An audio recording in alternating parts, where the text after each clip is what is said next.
देश में paper leak को लेकर छात्र आंदोलन ने सरकार की जवाबदेही पर प्रहार किया है। जंतर मंतर पर व्यापक प्रदर्शन और घटनाक्रम ने छात्रों को सड़क पर उतरकर अपने शैक्षणिक भविष्य के लिए आवाज उठाने पर मजबूर कर दिया है, जिससे सरकार भी बैकफुट पर आ गई है। शनिवार को केंद्रीय शिक्षा मंत्री धर्मेंद्र प्रधान ने प्रधानमंत्री को अपना इस्तीफा सौंप दिया है, लेकिन उसके पहले जंतर मंतर के प्रदर्शन में समर्थन की गूंज बालाघाट के जेन-जी में भी दिखाई दे रही थी।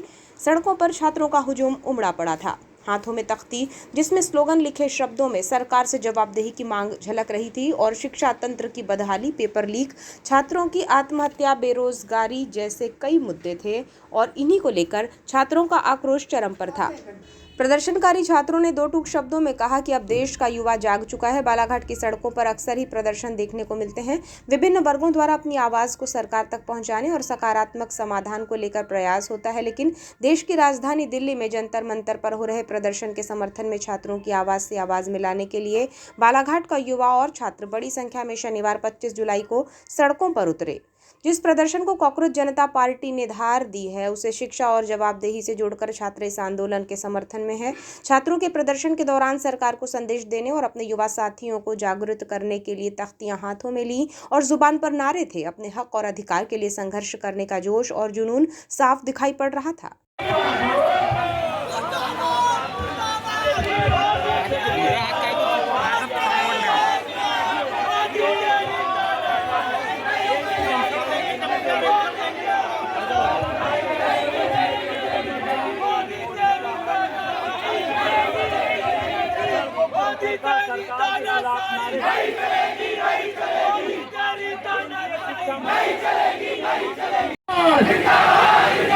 धर्मेंद्र प्रधान इस्तीफा दो, जो सरकार निकम्मी है, जो सरकार निकम्मी है। नरेंद्र मोदी होश में आओ, अरे नरेंद्र मोदी मुर्दाबाद। पेपर लीक की ये सरकार, पेपर लीक की ये सरकार। छात्र शक्ति जिंदाबाद, छात्र एकता जिंदाबाद। पेपर लीक की ये सरकार।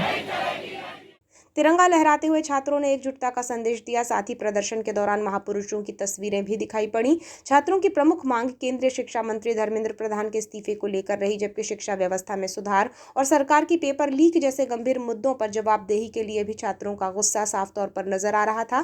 काली पुतली चौक में जुटने के बाद मुख्य मार्ग से होते हुए प्रदर्शनकारी बालाघाट की सड़कों पर इनकलाब जिंदाबाद और अन्य नारे बुलंद कर ज्ञापन देने कलेक्ट्रेट पहुंचे, जहां पर पुलिस द्वारा छात्रों को रोकने और सुरक्षा की दृष्टि से बैरिकेड्स लगाए गए थे। भारी संख्या में पुलिस बल की तैनाती थी, लेकिन छात्र अपनी आवाज को बुलंद करते हुए आगे बढ़ रहे थे। जैसे ही कलेक्ट्रेट गेट पर पहुंचे तो यहां रोके जाने पर वे सड़क पर ही बैठ गए और जंतर मंतर के प्रदर्शन के समर्थन में कुछ समय के लिए आंदोलन को गति दी गई। बड़ी संख्या में पहुंचे छात्रों के इस प्रदर्शन को लेकर SDM GS Dhurve, SDM Gopal Soni, CSP Mayank Tiwari सहित प्रशासनिक और पुलिस कर्मचारियों की मौजूदगी रही। छात्रों का गुस्सा भी फूट पड़ा, जहां उन्होंने मीडिया के सामने कहा कि ये सरकार छात्रों और युवाओं की अपेक्षाओं पर खरा नहीं उतर पा रही है। हमें कॉकरोच कहा जा रहा है, लेकिन सरकार खटमल की तरह है। पेपर लीक से भविष्य पर संकट है जो अब नहीं सहा जाएगा, क्योंकि देश का युवा अब जाग चुका है। इन मुद्दों को अब नहीं सहेंगे। बालाघाट से ये आवाज देश में गूंजेगी। छात्रा रोशनी पटले ने कहा कि शिक्षा को लेकर जो भ्रष्टाचार देश में चल रहा है वो कब बंद होगा। हमें अभिव्यक्ति की आज़ादी तक नहीं दी जा रही है। सरकार से पूछना चाहती हूँ कि हमें न्याय कब मिलेगा। ये सब कुछ कब तक बर्दाश्त करेंगे। हम आगे आकर अपने हक के लिए लड़ेंगे। धर्मेंद्र प्रधान का इस्तीफा चाहिए। तो आंदोलन कर रहे हैं। चाहती हूँ कि जो एजुकेशन के सेक्टर में जो भ्रष्टाचार चल रहा है वो कब बंद होगा। मैं पूछना चाहती हूँ सरकार से हमारी क्या मांगे हैं, क्या मांग रहे हैं हम अपना हक, अधिकार, हमसे जो बोलने की आज़ादी है, जो भी इसको लेकर चीजें चल रही है, हमें बोलने तक नहीं दिया जा रहा है। हम अपनी आवाज नहीं उठा पा रहे। मैं पूछना चाहती हूँ धर्मेंद्र जी से कि जो भ्रष्टाचार है कब तक चलेगा। हमारे छात्रों को न्याय कब मिलेगा। हमारे जितने छात्र है, मेरे बहन है, भाई है, जिन लोगों ने सुसाइड किया है, उनको न्याय कब मिलेगा। मैं पूछती हूँ कब मिलेगा न्याय। सरकार सामने कब आएगी, कब जवाब देगी सरकार, बताइए। हम कब तक ये सब बर्दाश्त करेंगे। वो आज वहाँ पर बर्दाश्त कर रहे हैं, कल कोई बात हमारे ऊपर आएगी। हम भी बर्दाश्त नहीं करेंगे। हम लड़ेंगे अपने हक के लिए। हम आएंगे आगे, हम उठाएंगे आवाज और हम चाहते हैं कि धर्मेंद्र प्रधान जी इस्तीफा दे दे। हमारी यही मांग है कि धर्मेंद्र प्रधान जी इस्तीफा दे दे। इसी तरह दयाल वासनिक ने कहा कि ये घोटालेबाज सरकार है जिसके खिलाफ जंतर मंतर पर युवा प्रदर्शन कर रहा है, जिन पर लाठी बरसाई गई, छात्राओं के साथ अभद्र व्यवहार किया गया, छात्रों के द्वारा लगातार प्रदर्शन किया जा रहा है। ये सरकार डरी हुई सरकार है। धर्मेंद्र प्रधान अगर इस्तीफा नहीं देते हैं तो बालाघाट जिले में छात्रों का प्रदर्शन तेज होगा। शक्ति को कुचलने का काम किया जा रहा है। एक महत्वपूर्ण परीक्षा जो कि नीट जैसे महत्वपूर्ण एग्जाम में लगातार घोटाले हो रहे हैं। अब तक के पूरे भारत देश में 70 से 80 पेपर घोटाले हो चुके हैं। हमारे कई बच्चे शहीद हो चुके हैं। ऐसी घोटालेबाज सरकार जो है जिसके खिलाफ में लगातार युवा बढ़ चढ़कर दिल्ली के जंतर मंतर ग्राउंड में प्रदर्शन करने का काम कर रहे हैं, ऐसी कायर सरकार ने विगत कुछ दिन पूर्व उन बच्चों पर लाठीचार्ज करी।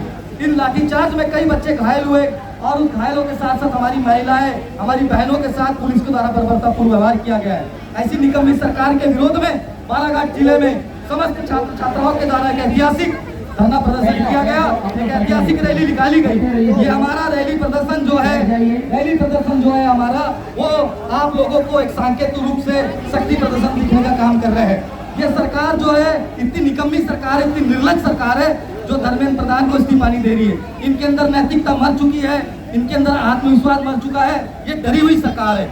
जिस प्रकार से छात्रों के द्वारा लगातार प्रदर्शन किया जा रहा है, अगर से धर्मेंद्र प्रधान इस्तीफा नहीं देता, बालाघाट जिले में लगातार आंदोलन चालू रहेंगे और ये आवाज बालाघाट से पूरे जिले में जाने का काम करेगी। तो मैं समझता आज बालाघाट में छात्र हित में छात्रों द्वारा किए गए प्रदर्शन की, लेकिन इसी बीच एक सुखद खबर भी सामने आई है जो इस छात्र आंदोलन के लिए एक अच्छी बात साबित हो सकती है। वो बात ये थी कि जिस मांग को लेकर छात्र आंदोलनरत थे उसमें से एक मांग शिक्षा मंत्री धर्मेंद्र प्रधान के इस्तीफे को लेकर थी। शिक्षा मंत्री धर्मेंद्र प्रधान ने प्रधानमंत्री को अपना इस्तीफा सौंप दिया है। आप ये हमको कॉकरोच बोले हैं, ये खुद खटमल की सरकार है और इस चीज से खटमल की सरकार है। हमारी शिक्षा, हमारा रोजगार, हमारी हर जरूरतें जो है युवा की जो है वो ये सरकार नहीं दे पा रही है। ये सरकार कितनी निकम्मी है। ये सब शुरू से जब से ये सरकार बनी है तब से छात्रों पर जो चीज होते जा रही है, जो पेपर लीक होते जा रहे हैं, बड़े बड़े मुद्दे जो होते जा रहे हैं, ये हम लोग बहुत सह रहे हैं। लेकिन अब देश का युवा जाग चुका है। अब इस पेपर लीक को और भी अन्य मुद्दे को हम नहीं सहेंगे। सरकार से हमारा अनुरोध है कि सरकार सुन ले, वरना ये बालाघाट जिले से लेकर ये जो आवाज है ये पूरे देश में गूंजेगी और ये युवा कांग्रेस बता देंगे कि हम लोग क्या है और ये खट्टर की सरकार कब तक चलने वाली है।